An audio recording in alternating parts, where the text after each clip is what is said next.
हाँ, वासनाएं भी जो देखिए, ये भी जो है स्मृतियां जो है ना, स्मृतियां ये मत समझिए कि केवल हम जगे हुए हैं तभी आएंगी। स्मृतियों का प्रवाह आप सोए भी हैं तब भी चलता है, और वही प्रवाह स्वप्न में दिखाई देता है।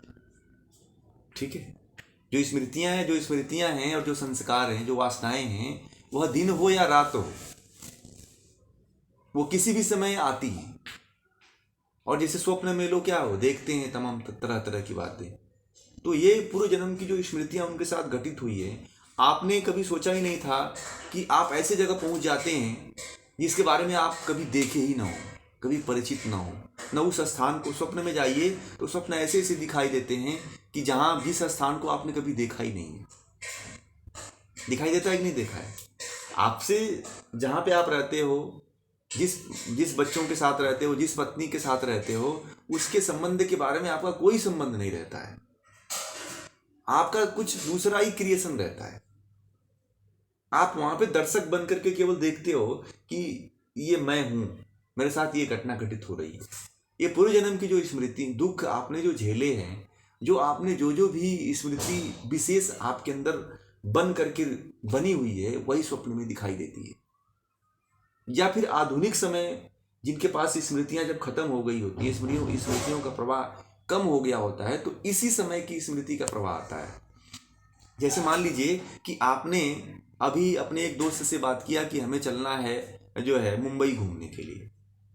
ठीक है। तो मुंबई घूमने के बारे में आपने कम से कम 1 घंटे तक चर्चा किया उससे। ठीक। चर्चा करने के बाद आप सो गए। सोने के बाद आप स्वप्न में देखते हैं कि हम और वो दोस्त जो है मुंबई गए हैं। तो इससे पहले आपके मन में कई भावनाएं उठ गईं, इसलिए आपके अंदर ये स्वप्न में दिखाई दिया कि हम यहाँ गए थे, यहाँ गए थे। फिर जब उस स्थान पे, जब मुंबई जब पहुंचते हैं आप घूमने के लिए, तो कुछ ऐसे ऐसे दृश्य दिखाई देते हैं जहां पे ऐसा लगता है कि ये तो मैंने स्वप्न में देखा था। इस तरह की घटना तो घटित हुई थी मेरे स्वप्न में, ऐसा मैंने देखा था। ये जगह जो है, ये जो स्थान है, ये जो मंदिर है या जो ये पहाड़ है, ये तो मुझे लग रहा है कि देखा सा लग रहा है, पहचाना सा लग रहा है, ऐसा मुझे लगता है।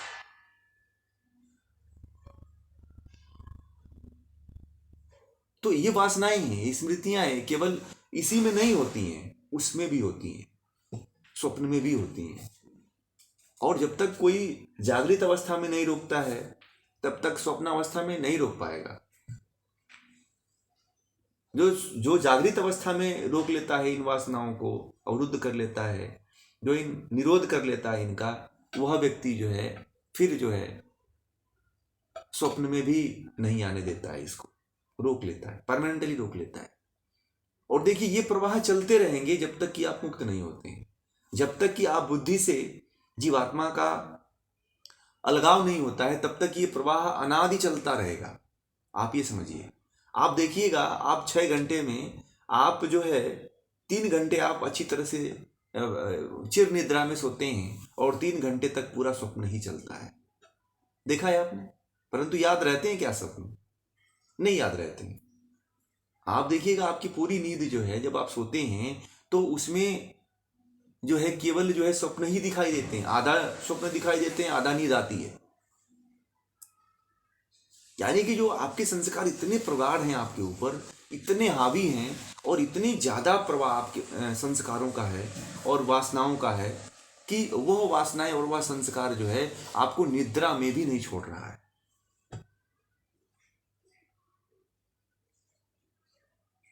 ये 2 तरह की है वासनाएं। एक तो भय के रूप में जो प्रत्यक्ष रूप से आपको आभास होती है, और दूसरा निद्रा में होती है। निद्रा में भी भय होता है कि मैं मर रहा हूँ, मैं डूब रहा हूँ, मैं आकाश में उड़ रहा हूँ, मुझे हाथी दौड़ा रहा है, मुझे शेर दौड़ा रहा है। तो ये क्यों हो रहा है? ये इसीलिए होता है कि पूर्व जन्म में ऐसे घटनाएं आपके साथ घटित हुई हैं। वह जीवित अवस्था में आप इस जन्म में नहीं पूरा हो पा रहा, उस जन्म में नहीं पूरा हुआ। जो संस्कारों का और स्मृतियों का प्रवाह है, वह इस जन्म में स्वप्न में दिखाई देता है। बात समझ में आ गई आपको? जो उस जन्म में जो आपके वृत्तियों का संस्कार था, जो आपने कर्म किया था, आपके साथ दुख हुआ था, उसको आपने नहीं पूरा कर पाया, नहीं देख पाया, तो इस जन्म में वो स्वप्नावस्था में पूरा होता है, वो संस्कार उभरता है। और वो दिखाई देता है। फिर आप जब स्वप्न देखते हैं तो आप भयभीत हो जाते हैं कि ये तो मैं कहाँ से देख रहा हूँ कि मुझे शेर दौड़ा रहा है। और आप अपने से संबंधित कोई किसी अनजाने व्यक्ति का भी स्वप्न देखते हैं कि जैसे मान लीजिए कि मैंने देखा कि एक व्यक्ति था, उसको 10 लोग मिलकर के तलवार से उसके हाथ पैर काट रहे थे, कोई गर्दन काट रहा था, कोई भोंक रहा था उसके पेट में। तो इस तरह की अगर देखते हैं तो पूरे जन्म में इसके आपके साथ ऐसी घटनाएं घटित हुई है, वह दुख आपके स्मृति में बना हुआ है। जो जीवात्मा जब उसको मारा जाता है ना, तो मरते हुए उसको स्मृति, वो मर तो जाता है, उसके शरीर से प्राण निकल जाते हैं, परंतु उसके अंदर स्टोरेज हो जाता है कि मैं किस तरह से मरा था। ठीक है, उसको पता हो जाता है कि मुझे किस तरह से मारा गया था, उसको स्मृति बन जाती है दुख का कि मुझे इस तरह से मारा गया था। और अगले जन्म में वह स्वप्न के माध्यम से भयभीत रहता है या दुखित अवस्था में रहता है। अभी छोटे बच्चों को देखिएगा, कुछ लड़कियों को देखिएगा, वह छोटी छोटी चीज़ों को देख करके डर जाते हैं, अंधेरे को देख के डर जाते हैं। कुछ बच्चे ऐसे होते हैं जो पुरुषों को देख के डर जाते हैं। कुछ बच्चे ऐसे होते हैं जो सभी के पास नहीं जाते। आपने देखा है, कुछ बच्चे होते हैं जो सबके पास नहीं जाते हैं। वह व्यक्ति, बच्चा जो है, तुरंत पहचान जाता है।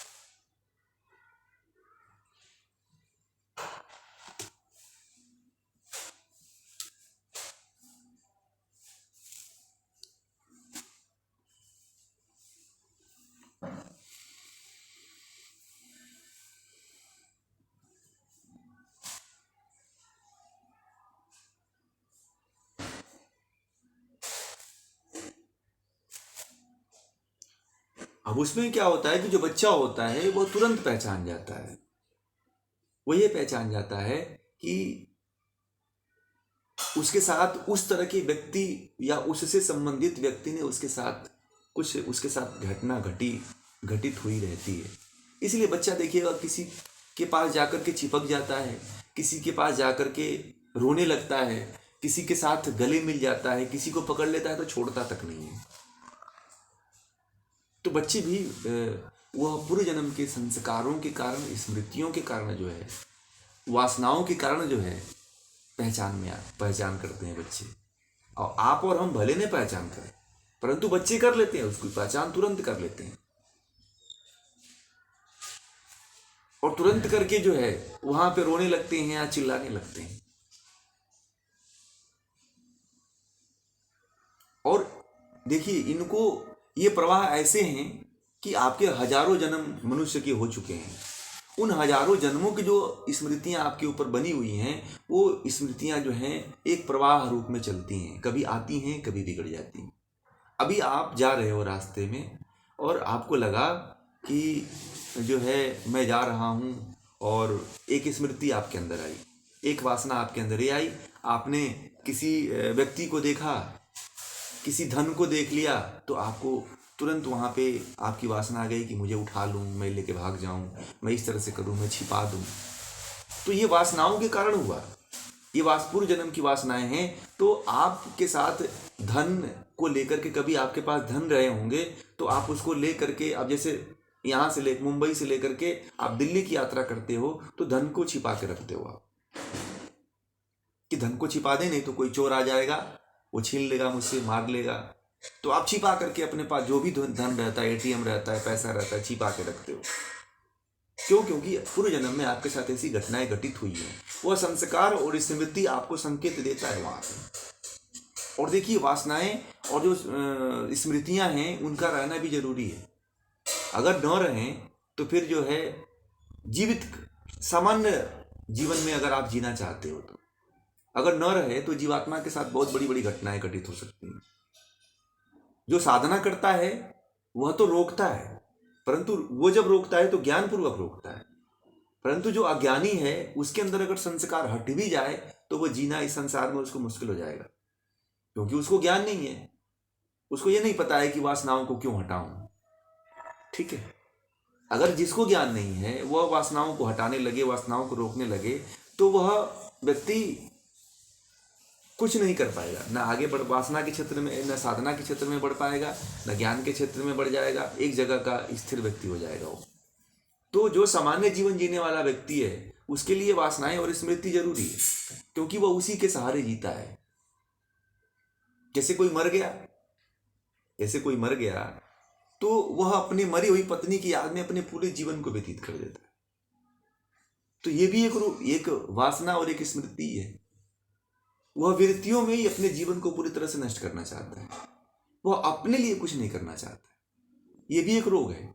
आजकल बहुत तरह के इस तरह के लोग हैं जो किसी के साथ संगति में रह लिए तो उसकी भी स्मृति को जीवन पर्यंत बना करके रखना चाहते हैं, और उसी के स्मृति में जीवित रूप में, मृत्यु रूप में नहीं, जिनको अभी वो देखा नहीं है, जिसके साथ वो घटित नहीं हुई है, पूर्व जन्म की ऐसी घटनाएं उसके साथ हजारों लाखों जन्म में हुई होंगी, तो इसलिए वह उन स्मृतियों के आधार पे उस भय से, उस चिंता से, उस दुख से भी दुखित होकर के वह इस जन्म में जो उसके साथ उसकी पत्नी मिली है वह उसको छोड़ के चली जाती है, तो उसकी याद में वो जीने की कोशिश करता है। एक व्यक्ति थे, मैं मिला था उनसे कलकत्ता में, संयोग से मुझे जाना हुआ उनसे, ऐसे ही ज्ञान के बारे में चर्चा हुई। उतना वो उनके पास ज्ञान तो नहीं था, ना ही कोई इतना शास्त्र पढ़े थे, मगर कुछ अच्छी बातें उनके पास थी।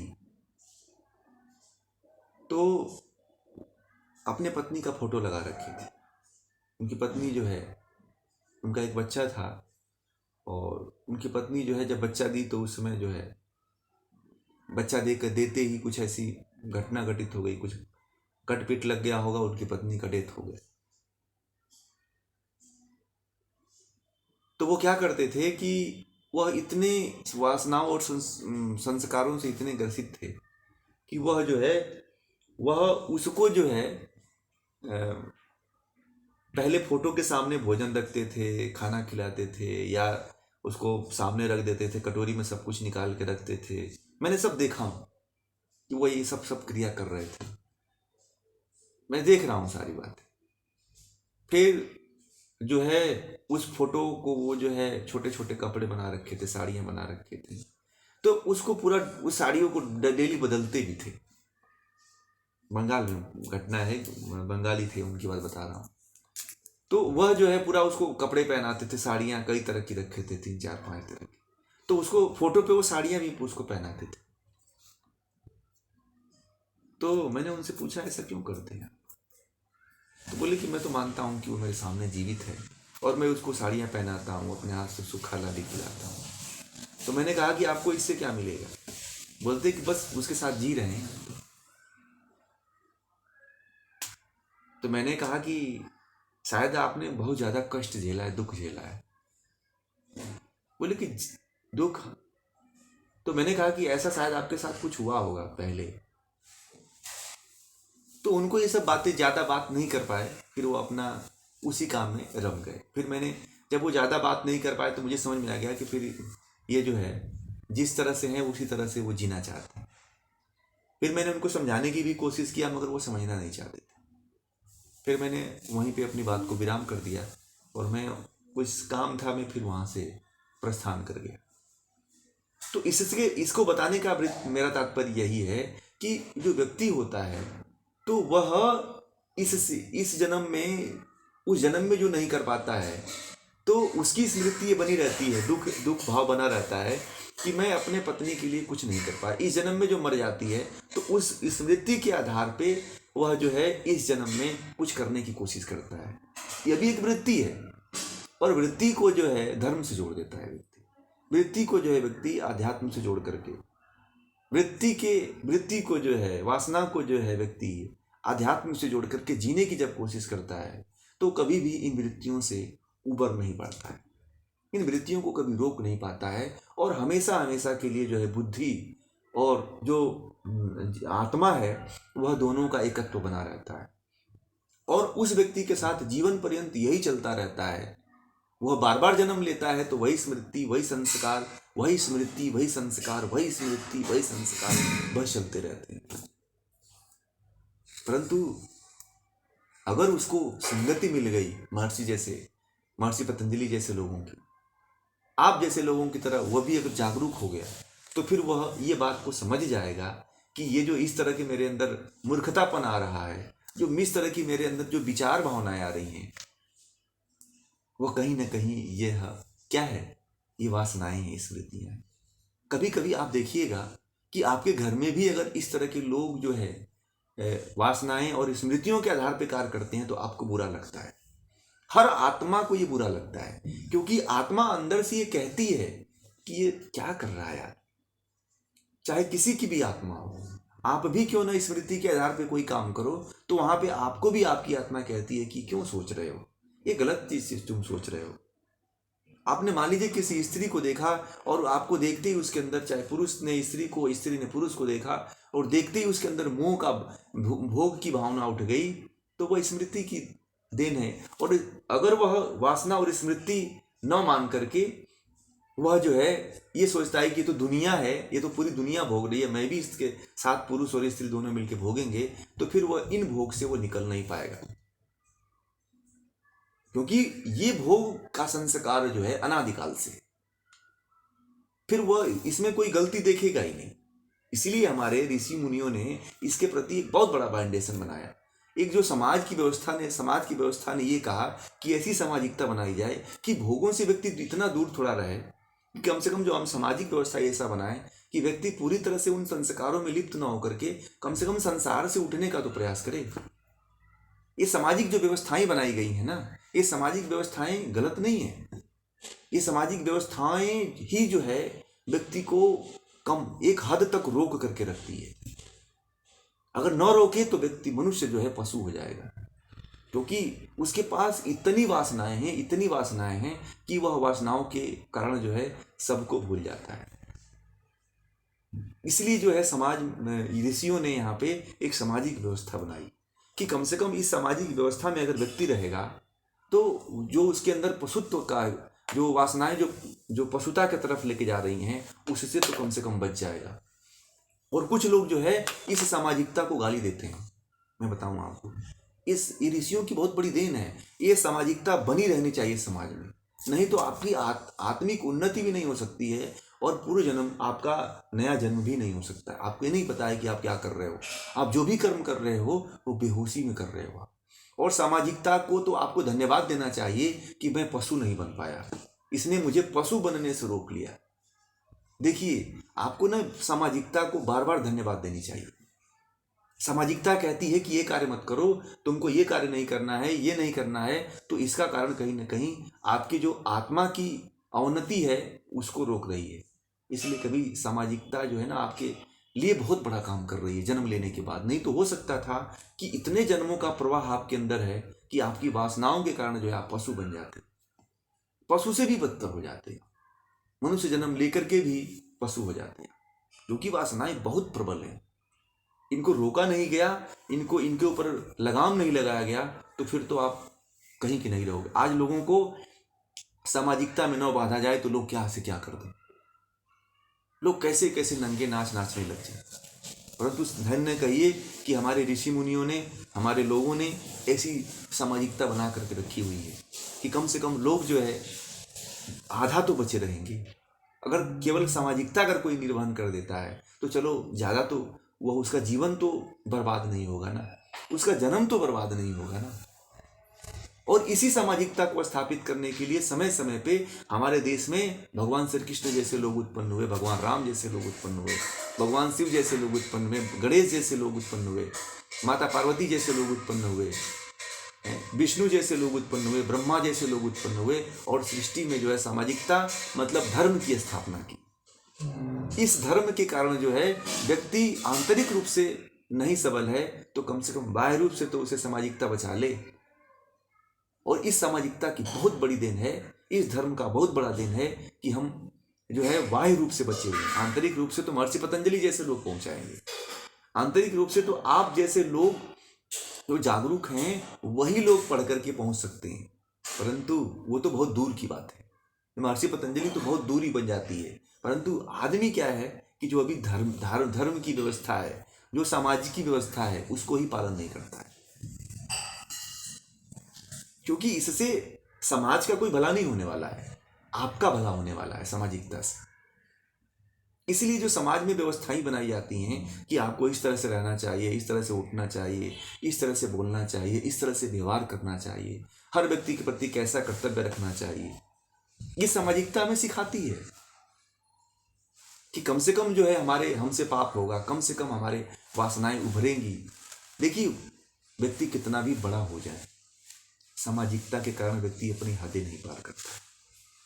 ठीक है, चाहे कोई कितना बुजुर्ग व्यक्ति हो, चाहे कोई कितना भी रिश्ते में बड़ा व्यक्ति हो, वह सामाजिकता के कारण अपने शरीर को नंगा नहीं करता है, अपनी वासनाओं को ओपन नहीं करता है।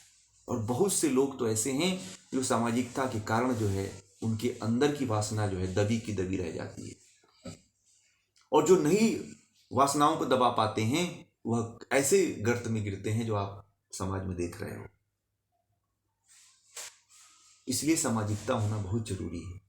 जो लोग कहते हैं ना कि सामाजिकता बहुत बड़ा आडंबर है, सामाजिकता को नष्ट कर देना चाहिए, दुनिया को स्वतंत्र कर देना चाहिए, यानी कि सब पशु बनाने के लिए सारे षड्यंत्र रचे जाते हैं। पशुता से निकालने के लिए जो है ये जरूरी है कि हम पशु नहीं बन जाए। हमारी वासनाएं तो पशुत्व के रूप में ही लेकर के जाती है, पशु की तरफ ही लेके जाती है।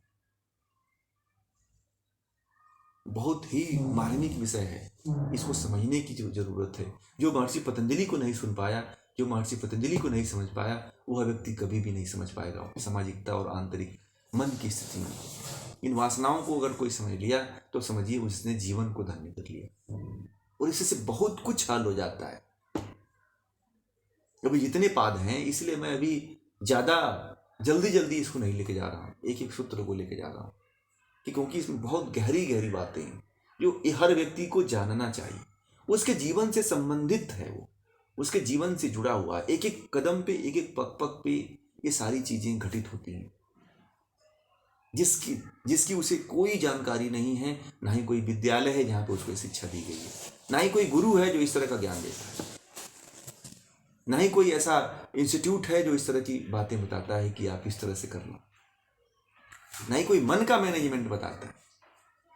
सभी तरह का मैनेजमेंट है, व्यापार का मैनेजमेंट है, चिकित्सा का मैनेजमेंट है, मोटर गाड़ी का मैनेजमेंट है, सबका मैनेजमेंट है, दुनिया के हर क्षेत्र का मैनेजमेंट है, परंतु जीवन के, शरीर के आंतरिक भावों का, मन के भावों का मैनेजमेंट कहीं नहीं है। वो केवल महर्षि पतंजलि ही सिखाते हैं।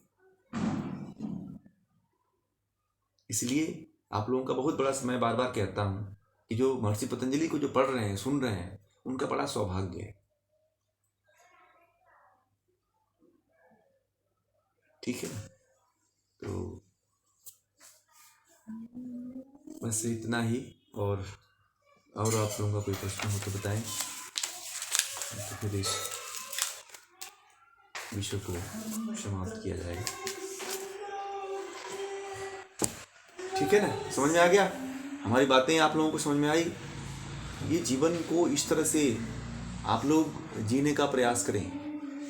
इसीलिए मैंने बहुत ही इसको गहराई से धीमे धीमे लेकर के चल रहा हूँ कि आप लोग अपने जीवन में इनको समझ करके, ये क्योंकि व्यवहारिक सारे सूत्र हैं, ये सारे सूत्र जितना भी आप लोगों को बता रहे हैं वो सब व्यवहारिक है, आपके जीवन से जुड़े हुए हैं।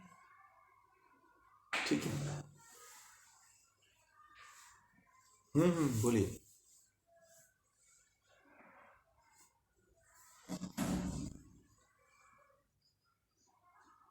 नहीं, ईश्वर नहीं है,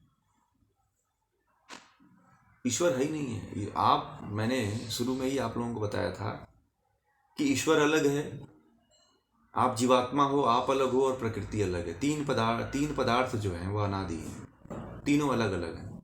इसलिए ईश्वर कैसे हुआ? आप जीवात्मा हो, खुद चेतन हो, आप अपने खुद मालिक हो, आप स्वतंत्र हो, अपने आप में नित्य हो। इसमें ईश्वर का कोई लेना देना नहीं है आपसे, आपको बस मदद कर देता है, आपको मुक्ति तक पहुंचा देता है। ठीक है, बाकी आप अपने आप में स्वतंत्र हो, नित्य हो, अनादि हो, आप भी अनादि हो। आपकी जो आत्मा है वह अनादि है, परंतु वह अज्ञानता के कारण दुखों में और इस शरीर में जो है दुख झेल रही है, कष्ट झेल रही है। जिस दिन उसको ज्ञान हो गया कि मैं बुद्धि नहीं हूँ, मैं जड़ पदार्थ नहीं हूँ, मैं शरीर नहीं हूँ, उस दिन वह जो है इस बुद्धि और जड़ से अलग होकर के अपने नित्य आनंद में मुक्त हो जाएगी वो, यानी कि उसे मुक्ति प्राप्त हो जाएगी। ईश्वर कुछ नहीं कर रहा है, ईश्वर तो केवल फल देता है जो आप करते हो, ठीक है ना। जो भी आप करते हैं वह केवल ईश्वर उसका फल देता है। ईश्वर दृष्टा बन के देखता है। ईश्वर, हाँ, ईश्वर आपको सहायता जरूर करता है जब आप उसके चिंतन में रहते हो, उसकी भक्ति करते हो, उसकी उपासना करते हो। वो दया का पात्र इसीलिए है, वो उसको दयावान कहा जाता है कि आपके ऊपर दया भी करता है, वो आपके ऊपर दया भी दिखाता है वो ईश्वर। आप कहीं गलती में फंस गए, कहीं गलत कार्य में फंस गए, उसे प्रार्थना करते हो, उसे उपासना करते हो, तो आपका हेल्प भी करता है वो। जब आप उसे याद नहीं करोगे तो आपका हेल्प नहीं करेगा। फिर आपकी जैसी आत्मा कचरे में मर रही है, जी रही है, जीते रहे, वो बस कर्मों का फल दे देगा, आपसे कोई संबंध नहीं रखेगा, ठीक है। ये तीनों पदार्थों को योग दर्शन पढ़ने वाले व्यक्ति को ये याद रखिए कि जीवात्मा अलग है, प्रकृति अलग है और ईश्वर अलग है। तीनों अलग अलग हैं, तीनों का मेल नहीं है, तीनों अनादि है। आपको ये भी बता दें, तीनों का अस्तित्व अनादि है, जिसका कभी शुरुआत प्रारंभ न हो, उसे अनादि कहा जाता है, ठीक है ना। तो ये बात को आप ध्यान रखिएगा। इसलिए ये मत कहिएगा कि ये ईश्वर दे रहा है, चाहे ईश्वर कर रहा है। ईश्वर नहीं कुछ करता, ईश्वर केवल फल देता है। आप जो कर्म करते हो उसका केवल ईश्वर फल देता है। आप चाहो तो अपने आत्मा को मुक्त कर लो, आप चाहो तो अपने आत्मा को नरक में डाल करके इस तरह से घसीटते रहो, कीड़े मकोड़े आदि योनियों में, ठीक है ना। ये आपके ऊपर सब निर्भर है। और आप चाहो तो मुक्त भी करो, आप चाहो तो बर्बाद भी करो, ईश्वर से कोई लेना देना नहीं। आप तो करोड़ों लाखों वर्षों से इस तरह से कीड़े मकोड़े मनुष्य योनि में 84 लाख योनियों में आ रहे हो आप, मगर अवसर मिला है तो आप उसका उपयोग करिए। ईश्वर की उपासना, ईश्वर, अगर मोक्ष को प्राप्त करना है तो ज्ञान होना चाहिए, ज्ञान के साथ साथ कर्म होना चाहिए, और कर्म के साथ साथ उपासना होनी चाहिए। तीन चीजों को ध्यान रखिए कि तीन चीजों से ही मुक्ति मिलती है, ज्ञान, कर्म और उपासना। और जिसके अंदर ये व्यक्ति के अंदर नहीं है वह व्यक्ति कभी मुक्त नहीं हो सकता है। जिसके अंदर ज्ञान न हो वह भी नहीं मुक्त हो सकता है। जिसने जो निष्काम कर्म योग नहीं करता है वह भी नहीं मुक्त हो सकता है। और जो ईश्वर की उपासना नहीं करता है, ईश्वर में श्रद्धा नहीं रखता है, ईश्वर में समर्पण नहीं रखता है, ईश्वर के प्रति जो है ईश्वर प्रणिधान का भाव नहीं रखता है, तो फिर वह व्यक्ति मुक्त नहीं होता है। क्योंकि हेल्प ईश्वर की चाहिए मुक्ति प्राप्त करने के लिए। फिर आप आनंद में, ईश्वर की तरह आनंदमय हो जाते हो। फिर जब मुक्ति मिल जाती है तो आनंद में रहते हो, फिर आप, यही मुक्ति है, ठीक है ना। ये शरीर तो बनती है, बिगड़ती है, इस शरीर का कोई अस्तित्व नहीं है, तो आज है कल नहीं रहेगी। ये तो प्रवाह है। प्रवाह का मतलब बनना और टूटना, ठीक है ना। प्रवाह का मतलब क्या होता है कि ये शरीर नष्ट होती है फिर जन्म लेती है, नष्ट होती है जन्म लेती है, इसी को प्रवाह कहा जाता है, ठीक है ना। बहुत अच्छा आपने प्रश्न किया है, मगर इसको आप ध्यान रखिएगा, आप हमेशा के लिए कहीं नोट कर लीजिए। ठीक, चलिए।